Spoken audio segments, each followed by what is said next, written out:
به نام خداوند که جان آفرید، سخن گفتن اندر زبان آفرید. اما بعد السلام علیکم عزیزان دل و دیده، امروز بر شمایان قصه دوگانه را نقل میکنم که با دقت تا به آخر گوش دهید که خیلی پسندتان می آید. دوگانه بودند که آنها با هم یک جا زندگی می کردند. یکی عایشه نام داشت، دیگری باشد دیانا. عایشه دخترک خیلی با عقل و نمازخوان و گپ گوشکن پدر و مادر بود. دیانا باشد بیشتر بیهوده‌گردی میکرد و پدر و مادرش را نیز گوش نمیکرد. قریب هر روز دیانا با عایشه میگفت رفتیم به بیرون کمی دلخوشی میکنیم، مگر دلگیر نشدی از خانه نشستن؟ در بیرون کمی فکرهایت نیز دیگر میشود. عایشه چی جواب داد؟ گفت دیانا، ما از خورده دوگانه هستیم و یک جایه به وایه رسیده ایم. اما وقتهای آخر مرا سلامتیم آنقدر خوب نیست. نزد طبیب رفته بودم و طبیب به من گفت که عمر خیلی کوتاه هم مانده است و از همان روز تا به حال جگرم می سوزد از گریه کردن. من همه آن روزهای خود را خالی و بیهوده صرف کرده در این حیات کار نکردم.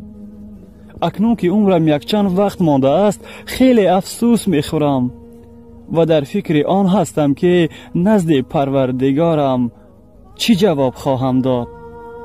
اکنون چه خیل من در این قدر مدت کوتاه کارهای خوب کرده می توانم که روزهای بیهوده گردیم را پوشاند.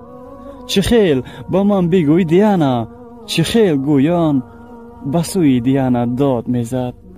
با وجود آن که عایشه دخترک خیلی با آداب و نمازخوان بود. دیانا گفت ای بس کن عایشه، تو باز این افسانه را سر کردی، تو باز مردن میگویی. زیخ نشو، همه اش خوب میشود. بین دنیا چگونه زیباست. خود را کمی آزاد حس کن، نمیمیری تو. این را میگوید و دیانا به بیرون میبراید. روز دیگر عایشه نزد طبیب آمد و از طبیب پرسان شد. گفت خواهش میکنم طبیب بگوید که چند روز عمرم باقی مانده است که تا من با دوستان و خویشاوندانم خدا حافظی کنم. و سخت گریه کرد. طبیب گفت ای عایشه، اکنون تو فهمیدی که مردن چیست؟ اکنون فهمیدی که او تو را انتظار است؟ عایشه گفت بله البته که فهمیدم. باز گریه کردنش را دوام داد. طبیب گفت به تو خوشخبر دارم عایشه، سلامتیت شکرانه الله خیلی و خیلی خوب است. الله به تو فرصت داد تا اینکه راه راست را همه وقت انتخاب کرده باشی و از مرگ ناگهانی که می آید همه وقت با خبر و یا آگاه باشی. عایشه شکرانه الله کرد و با چشمان اشک‌آلودش با ذکر الله به خانه برگشت. و از آن روز عبارتاً عایشه در دینمان باز هم قوی‌تر و مستحکم‌تر شد. برادران و خواهران، الله مهربان ایمان هر یکی ما و شمایان را قوی‌تر و مستحکم‌تر گرداند. با شما بودم شرفکن منیر با کانال پهنامه زندگی.